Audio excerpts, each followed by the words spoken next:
Este é o espaço infinito. Dentro deste espaço que conhecemos, encontra-se o planeta em que vivemos, a Terra.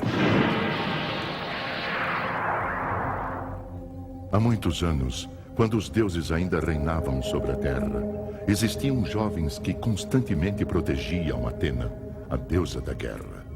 Eles eram chamados de cavaleiros. Os sagrados cavaleiros da esperança combatiam o mal e defendiam a verdade e a justiça. E agora que o nosso mundo enfrentará um perigo sem precedentes, outros jovens, cheios de coragem, de poder, chegaram acompanhando Saori Kido, a reencarnação de Atena. No último episódio de Saint Seiya, os cavaleiros que sobreviveram reconheceram Saori Kido como uma legítima deusa Atena. Junto disso, ocorreu a queda do falso grande mestre, que na verdade era Saga, o cavaleiro de ouro de Gêmeos, dominado por sua outra personalidade maligna. Logo após a trágica batalha das 12 Casas do Zodíaco, os jovens cavaleiros de bronze foram internados no hospital da Fundação Graad devido a um coma profundo. E agora?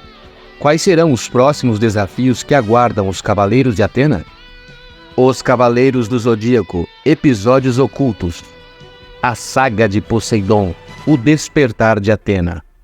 Hoje apresentamos o início de uma nova história.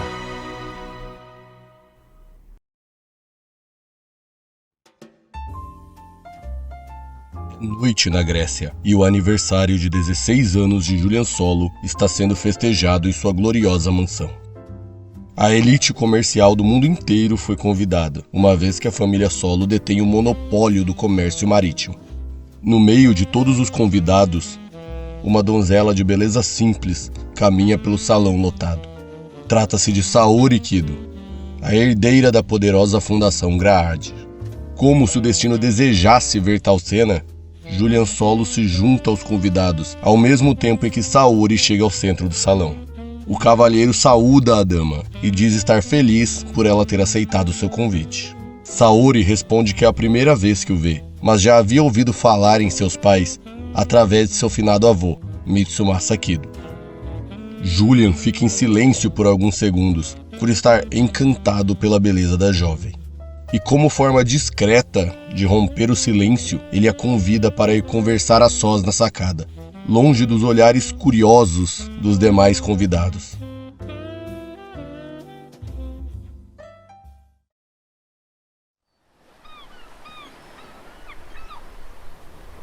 Na sacada, Julian conta orgulhoso sobre o poder da família Solo desde a antiguidade. Sendo a Terra formada por 70% água, é natural que quem domine o mar seja também o dominador da Terra. Suas pretensões agora são expandir seu comércio por terra, e tendo em mãos uma poderosa influência financeira, ele tem também o controle da terra inteira. Sem pestanejar, Julian convida Saori para fazer parte desse seu sonho, oferecendo à mesma o posto de rainha da terra. Julian quer construir uma família, já que ficou órfão recentemente, e deseja que Saori dê à luz a seus herdeiros que governarão a terra e o mar. Saori não sabe bem o que pensar e pergunta se Julian está brincando. Ele diz que não, pois desde que ouviu falar na grande herdeira da Fundação Graad, sentiu um desejo inexplicável de conhecê-la. E no momento em que a viu no interior da mansão, ele teve a certeza de que ela seria sua esposa. Julian Solo expressa a impressão de que conhece Saori Kido desde os tempos mitológicos. Saori gentilmente agradece o convite, mas rejeita sem hesitar. Isso faz com que Julian esboce uma reação de raiva com constrangimento. O herdeiro bilionário da família Solo nunca ouviu um não em sua vida. Sua criança interior não sabe lidar com isso. Julian se incomoda e só consegue pensar que Saori deve estar brincando, ou que não tenha compreendido quem estava lhe fazendo o convite. Mas sim, Saori compreendeu bem e de novo responde educadamente que não deseja se casar com ele. A mesma pede licença e começa a se retirar.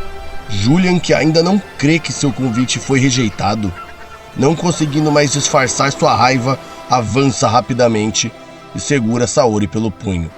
Saori se espanta e pede para que ele a solte, E o mesmo responde dizendo que ninguém nunca disse não a nenhuma de suas ordens ou pedidos. No mesmo instante, uma mão pressiona Julian pela nuca.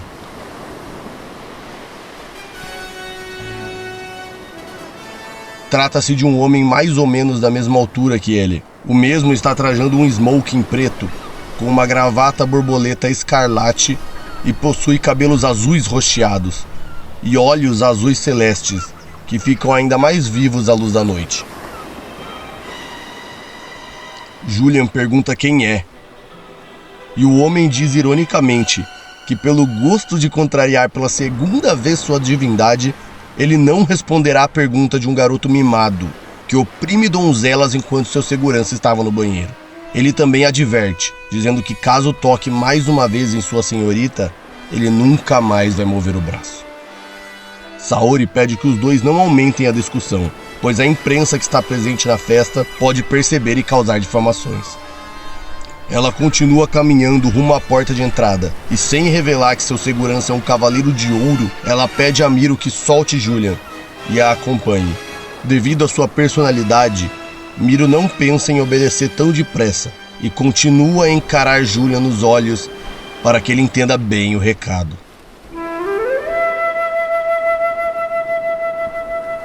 Na mesma hora ele ouve uma agradável canção de flauta. Quem está tocando o instrumento é um homem vestindo uma fina roupa, que parece o traje de um serviçal sofisticado. O homem de cabelo de cor anil apareceu repentinamente, sentado em outro ponto da sacada. Ao som de sua flauta, o homem diz que não seria prudente dois cavalheiros brigarem agora, e pede que Miro solte Julian.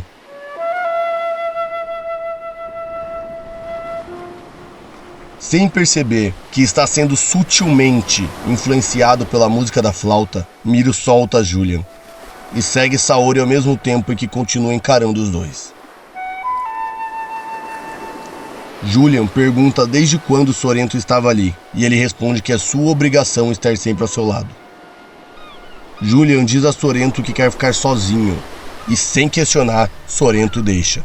Frustrado, ele olha para o horizonte na direção do Cabo Sunion e vê algo que está brilhando lá.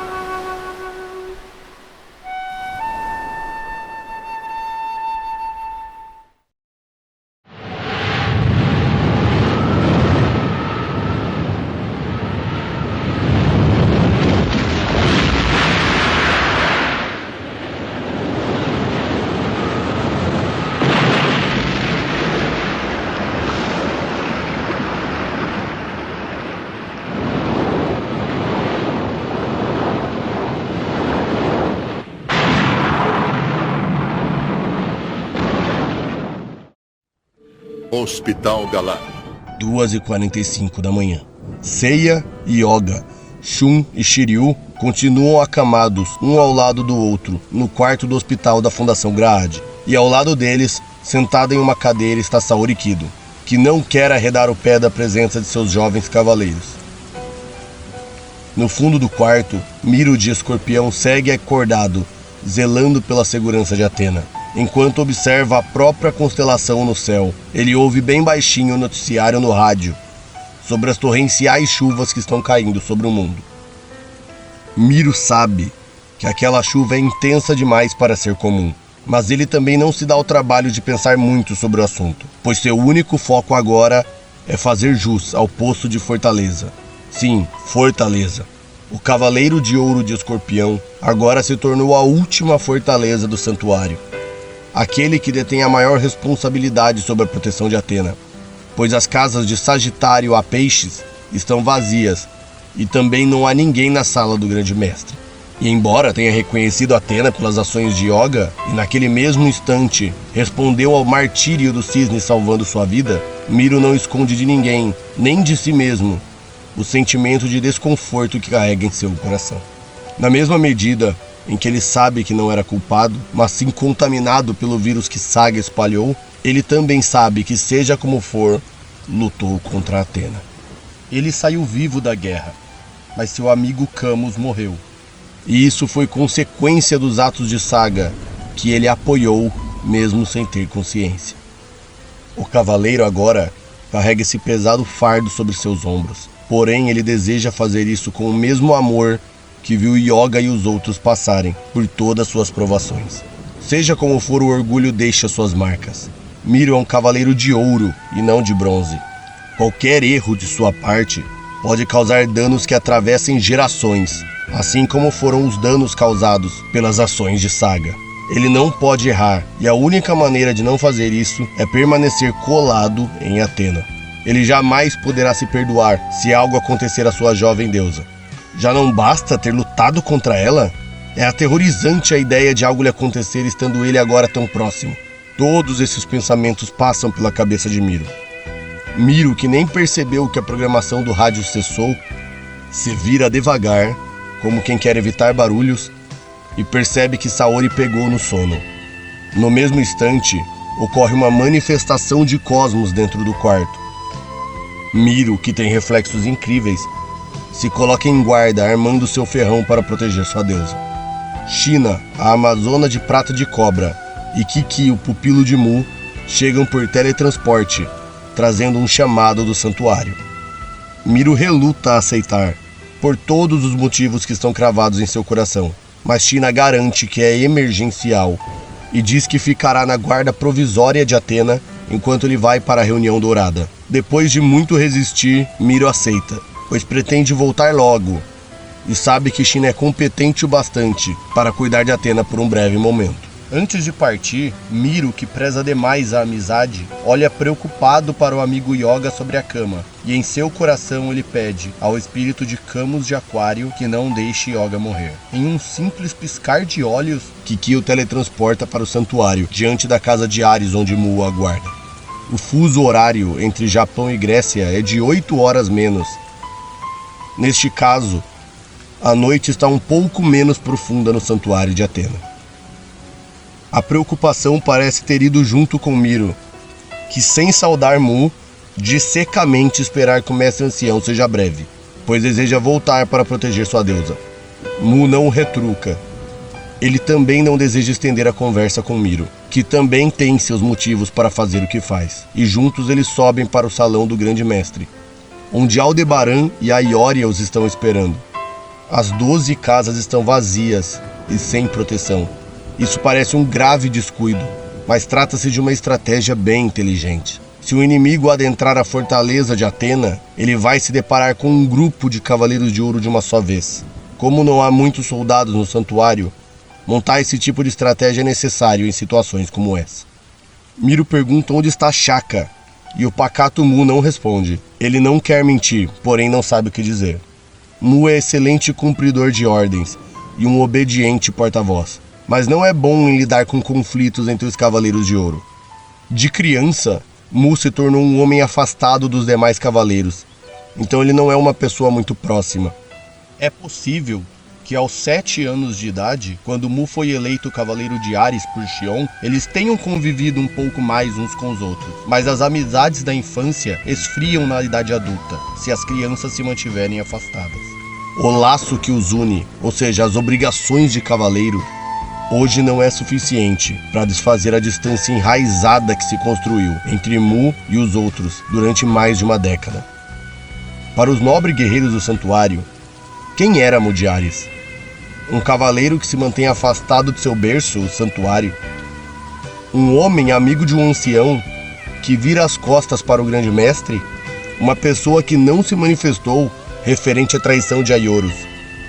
Um indivíduo que durante 13 anos não atendeu aos chamados do grande mestre? Claro, tudo isso caiu por terra com a queda de Saga. Mas ter ciência de que Mu não era quem eles pensavam que era, não é o bastante para criar afinidade entre eles.